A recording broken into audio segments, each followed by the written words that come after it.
Good morning students, मैं अदिन प्रताप आज आप लोगों को फोर्थ सेमेस्टर के अंदर दिए गए हमारा पेपर है वह शांति शिक्षा एवं विकास। उसमें हम लोग वायोलेशन या हिंसा को पढ़ रहे थे। हिंसा में हमने हिंसा के प्रकार बताए थे। उसमें दो तरीके की हिंसा पढ़ चुके हैं। इन्हीं लास्ट हम लोगों ने पढ़ा है वह मनोवैज्ञानिक हिंसा। किस प्रकार की मनोविज्ञान हिंसा के कौन से रूप होते हैं, कौन से प्रकार होते हैं और उनको किस प्रकार से रोका जा सकता है, किस प्रकार से उनको प्रभावी रूप से रोका जा सकता है, इसको हम लोग पढ़ चुके हैं। अब आगे पढ़ेंगे शारीरिक हिंसा। पहले तो समझ लेते हैं शारीरिक हिंसा क्या है। मैंने हिंसा बताई थी मन वचन कर्म से किसी व्यक्ति को क्षतिकारित करना, चाहे वो किसी भी रूप में हो, चाहे वो व्यक्ति की भावनाओं को आहत करती हो, चाहे फिजिकली उनको आहत करती हो, चाहे उससे व्यक्ति का मन या शरीर विचलित हो जाता हो, किसी भी प्रकार से व्यक्ति की भावनाओं को आहत करना हिंसा कहलाती है। उसमें से अब शारीरिक हिंसा को पढ़ेंगे।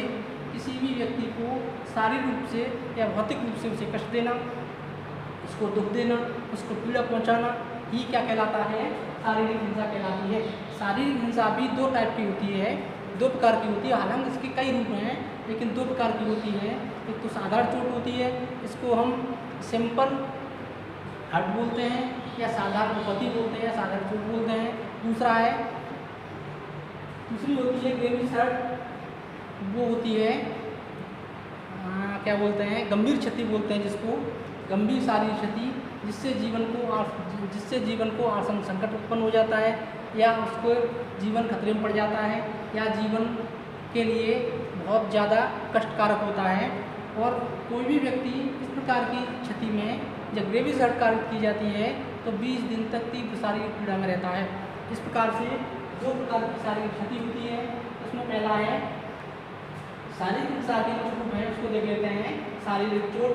शारीरिक चोट किसी भी व्यक्ति को शारीरिक रूप से दंड देना, शारीरिक रूप से पीड़ा पहुंचाना, शारीरिक रूप से कष्ट देना, ही हमारा क्या कहलाता है? शारीरिक चोट कहलाती है, शारीरिक हिंसा कहलाती है। इसमें हमने दो टाइप का बता दिया, एक तो साधारण उपपत्ति और एक गंभीर उपपत्ति। दोनों को हमने अलग अलग डिफाइन कर दिया है। और दूसरा है जीवन समाप्त कर देना। हम प्राय देखते हैं कि अक्सर लोग जब जन आंदोलन करते हैं या अपनी बात को मनवाने के लिए भीड़ के रूप में इकट्ठा हो जाते हैं या नुक्कड़ समाएं करते हैं, लेकिन अपनी बात को मनवाते मनवाते भीड़ उग्र हो जाती है और हिंसा पर उतारू हो जाती है। इस प्रकार की भीड़ द्वारा अक्सर हिंसा की जाती है और इस प्रकार की हिंसा में अनेकों प्रकार की क्षतियाँ कारित की जाती हैं, जिससे तमाम व्यक्ति अनेक व्यक्ति मर जाते हैं, जीवन खो देते हैं, अपना जीवन समाप्त कर लेते हैं। इस प्रकार की क्षति को हम क्या कहते हैं? शारीरिक हिंसा ही कहते हैं, जो जीवन के लिए जो क्षति का एक गंभीर रूप होता है। नेक्स्ट देखते हैं, अगला है पोषण। कुपोषण को भी शारीरिक हिंसा के ही रूप में लेते हैं, शारीरिक क्षति के रूप में ही लेते हैं। छिन्न व्यक्तियों के ऊपर जैसे माता पिता, प्रतिपाल, संरक्षक और तमाम तरीके के शेल्टर होम्स जिनमें बच्चों की जिम्मेदारी शेल्टर होम्स के संरक्षकों को या संचालकों को दी गई है। यदि वो व्यक्ति अपने बच्चों को परफेक्ट डाइट नहीं देते, संतुलित आहार नहीं देते हैं, जिससे बच्चे कुपोषित हो जाते हैं और अनेकों बीमारियां उनमें लग जाती हैं, अर्थात बीमारियों से अनेकों बीमारियों से ग्रस्त हो जाते हैं। उस प्रकार के बच्चों को भी, इस प्रकार की हिंसा को भी हम शारीरिक हिंसा के अंतर्गत ही रखते हैं। नेक्स्ट देख लेते हैं, अगला है अधिकार लेना। प्रत्येक व्यक्ति की कार्य क्षमताएँ होती हैं, अर्थात हर एक व्यक्ति की अपनी कार्य क्षमता होती है और किसी भी उपक्रम में तमाम प्रकार के बच्चे या व्यक्ति कार्य करते हैं। उन व्यक्तियों से उनकी शारीरिक क्षमता से अधिक कार्य लेना भी शारीरिक हिंसा के अंतर्गत ही आता है। जैसे किसी कारखाने, फैक्ट्री, इंडस्ट्री में यदि 6 कार्यकारी घंटे हैं या 8 कार्यकारी घंटे हैं, उनकी जगह उन व्यक्तियों से 12 घंटे काम लेना या 10 घंटे काम लेना, इस प्रकार से व्यक्तियों को अधिक कार्य दे देना, ठीक है, अधिक कार्य दे देना भी शारीरिक हिंसा के अंतर्गत ही आता है। नेक्स्ट देखते हैं, वो है कठिन कार्य देना। प्रत्येक व्यक्ति की नेचर ऑफ जॉब, कोई भी व्यवसाय हो उसकी नेचर ऑफ जॉब अलग अलग होती है। अर्थात किसी भी व्यक्ति का नेचर ऑफ जॉब उसकी क्षमताओं के हिसाब से दिया जाता है। यदि व्यक्ति की नेचर ऑफ जॉब की प्रकृति के उलट उसे कोई कार्य दिया जाता है तो इस प्रकार की हिंसा को भी हम कठिन कार्य देने के अंतर्गत ही मान लेते हैं। जैसे छोटे बच्चे होते हैं, 6 से 14 वर्ष के जो बच्चे होते हैं, उनको खतरनाक उद्योगों में लगा देना, जैसे माचिस का उद्योग, खदान का उद्योग, कोयला खदान का उद्योग, तमाम तरीके के उद्योग हैं जिससे उनके जीवन को संकट उत्पन्न हो जाता है। जैसे माचिस उद्योग में लगा देना, उससे बहुत ज़्यादा संभावना होती है कि बच्चों की आंखों की रोशनी चली जाए। तमाम तरीके के वेल्डिंग के कार्य होते हैं, उनमें बच्चों को लगा देना, उससे भी बच्चों की आंखों की रोशनी जा सकती है। इस प्रकार के कठिन कार्य देना भी शारीरिक हिंसा के अंतर्गत ही आता है। नेक्स्ट देखते हैं, वो है दास बनाना। भारतीय संविधान के अंतर्गत दासों का व्यापार करना, भारतीय दंड संहिता के अंतर्गत भी दासों का व्यापार करना, दास बनाना, दासों का आयात करना, निर्यात करना, तमाम तरीके के कार्य हैं इनको भारतीय दंड संहिता अपराध मानती है और उनके लिए एक निश्चित कानून के अंतर्गत दंड की व्यवस्था भी करती है। इसलिए शारीरिक हिंसा के अंतर्गत दास बनाने का कार्य भी या व्यक्ति को दास बनाना भी आता है। दास बनाना अर्थात व्यक्ति से अनावश्यक कार्य लेना, उनकी क्षमता से अधिक कार्य लेना, अर्थात उनको बिना किसी मजदूरी के, बिना किसी पारिश्रमिक के उनसे कार्य लेना भी शारीरिक हिंसा के अंतर्गत ही आता है। हम नेक्स्ट देखेंगे, अगला है वो है अधिकारों से वंचित कर देना। प्रत्येक व्यक्ति के, चाहे वो बच्चा हो या चाहे वो बड़ा हो या वयस्क हो या कोई भी नागरिक हो, उसके फंडामेंटल राइट्स होते हैं, उसके मूलभूत अधिकार होते हैं जो उसके जीवन के विकास के लिए नितांत आवश्यक होते हैं, जिनके उन अधिकारों के बिना व्यक्ति का व्यक्तित्व जो भी है उसका विकास संभव नहीं है, उसकी एसेंशियल रिक्वायरमेंट्स पूरी नहीं हो सकती। यदि उन व्यक्तियों के मूल अधिकारों को उससे वंचित कर दिया जाए तो इस प्रकार की हिंसा को भी हम शारीरिक हिंसा के अंतर्गत ही रखते हैं। तो ये भी हिंसा का एक रूप भी है। अगली बात करेंगे वो है स्वास्थ्य संविधान का अभाव।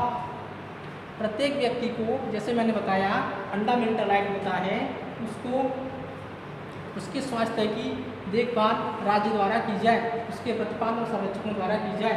यदि राज्य, चाहे वो भारत सरकार हो, चाहे वो राज्य सरकार हो या म्यूनिसिपल कॉर्पोरेशन हो, नगर पालिकाओं के द्वारा जो भी व्यवस्था की जाती है स्वास्थ्य की, वो हो, उनके द्वारा किसी भी प्रकार की लापरवाही व्यक्तियों के स्वास्थ्य में की जाती है, उस प्रकार के लापरवाही से कोई भी व्यक्ति रोग से ग्रस्त हो सकता है, उसकी शारीरिक दक्षताओं में कमी आ सकती है, वो किसी प्रकार से मानसिक या शारीरिक रूप से परेशान हो सकता है। इस प्रकार की व्यवस्था भी, इस प्रकार का कार्य भी शारीरिक हिंसा के अंतर्गत ही आता है। तो नेक्स्ट देखते हैं, वो है शारीरिक दंड देना। किसी भी व्यक्ति को, चाहे व्यक्ति हो, बच्चा हो या कोई भी हो, उसको अनावश्यक दंड देना, क्रूरतम दंड देना जो मानव गरिमा के खिलाफ होता है, जो उसको मिले फंडामेंटल राइट के विरुद्ध होता है, उस प्रकार से दंड देना भी, शारीरिक दंड देना भी शारीरिक हिंसा के अंतर्गत ही आता है। इस प्रकार से हम लोगों ने शारीरिक हिंसा को पढ़ा, जो हिंसा का तीसरा टाइप है। अब देखते हैं कि शारीरिक हिंसा को किस प्रकार से रोका जा सकता है, कौन कौन सी वो व्यवस्थाएं हैं जिनके द्वारा शारीरिक हिंसा कम की जा सकती है, उसको समाप्त किया जा सकता है। आप चाहें तो इसको नोट डाउन कर लें या इसका स्क्रीनशॉट ले लें।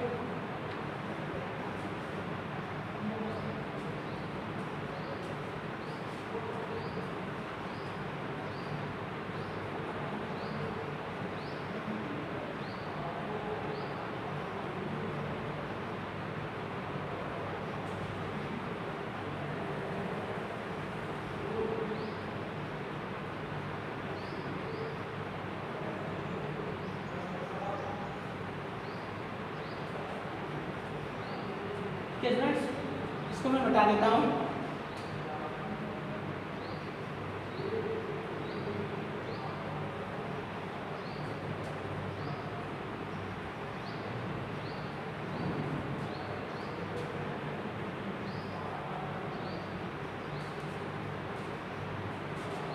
शारीरिक हिंसा को रोकने के उपाय यहाँ देखेंगे। शारीरिक हिंसा को रोकने के उपाय,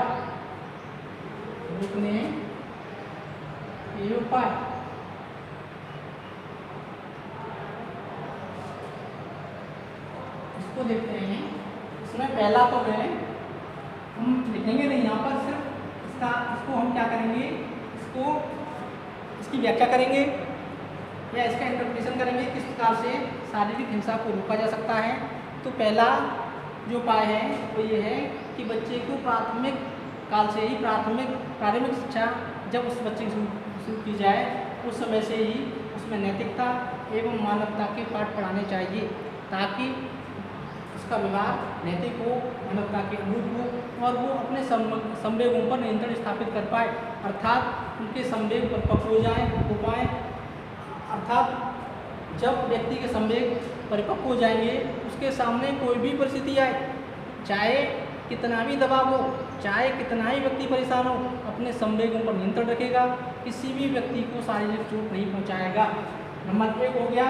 नंबर 2 देखते हैं। नंबर 2 है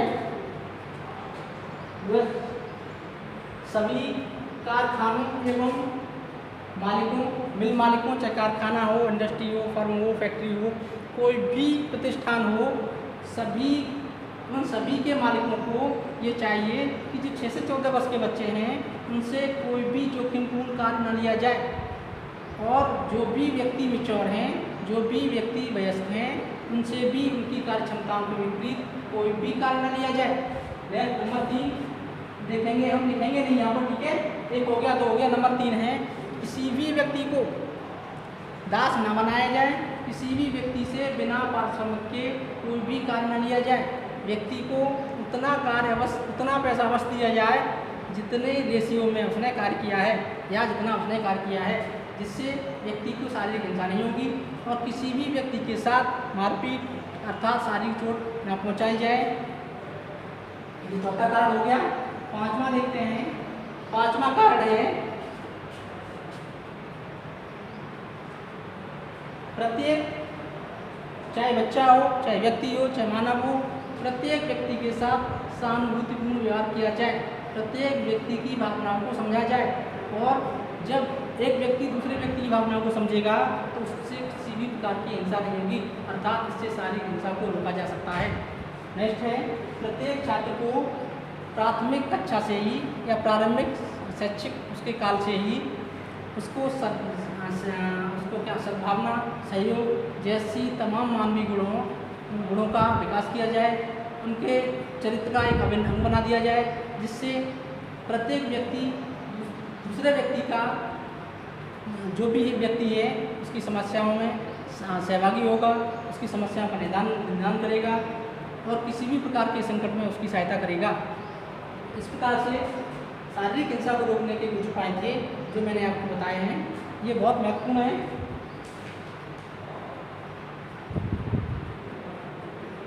साथ ही साथ शिक्षकों, अगला और उपाय देख लेते हैं। 5वां 6 बता दिए, 7वां हो गया होगा 5, 6, 7। प्रत्येक शिक्षक को जो विद्यालय के अंदर हैं या जो शिक्षा के संरक्षक हैं, शिक्षा को संचालित करने वाले हैं, उनको ये अवश्य ध्यान रखना चाहिए कि उनका व्यवहार भी शांत, संयत एवं शिष्ट हो, ताकि किसी भी परिस्थिति में छात्र के साथ अभद्रता न की जाए, किसी भी स्थिति में छात्र के साथ हाइपर व्यवहार न किया जाए, किसी भी प्रकार से छात्र के साथ एग्रेसिव व्यवहार न किया जाए। शिक्षकों को स्वयं शांतिपूर्ण व्यवहार करना चाहिए। जब शिक्षक शांतिपूर्ण व्यवहार करेंगे तो उनके छात्र भी आगे बढ़कर अपने व्यवहार में शांति जैसे गुण को आत्मसात कर लेंगे और भविष्य में वो आक्रामक व्यवहार नहीं करेंगे, जिससे शारीरिक हिंसा को आसानी से रोका जा सकता है। ठीक यही बात पारिवारिक स्तर पर माता पिता, अभिभावक, संरक्षक, भाई बहन, दादा दादी, भाई, तमाम तरीके, चाचा चाची, तमाम जो भी पारिवारिक संबंधी हैं, उनके द्वारा भी छात्रों के साथ, अपने पारिवारिक सदस्यों के साथ प्रेम, स्नेह और सहयोग, सौहार्दपूर्ण व्यवहार किया जाए, जिससे छात्रों का व्यवहार भी उन्हीं के द्वारा पुष्ट हो जाएगा। छात्र अनेकों नैतिक गुणों को उनके द्वारा सीख लेंगे और उनके व्यवहार से अपने व्यवहार में तमाम अच्छाइयों को ग्रहण कर लेंगे, जो आगे चलकर शांति के लिए अर्थात किसी भी व्यक्ति के साथ हिंसा नहीं करेंगे। इस प्रकार से हम लोगों ने कुछ उपाय थे शारीरिक हिंसा को रोकने के लिए, वो हमने बताए हैं। इससे संबंधित आपको कोई भी क्वेरीज करनी हो वो आप कर सकते हैं। आज के स्टेटमेंट में बस इतना ही। धन्यवाद।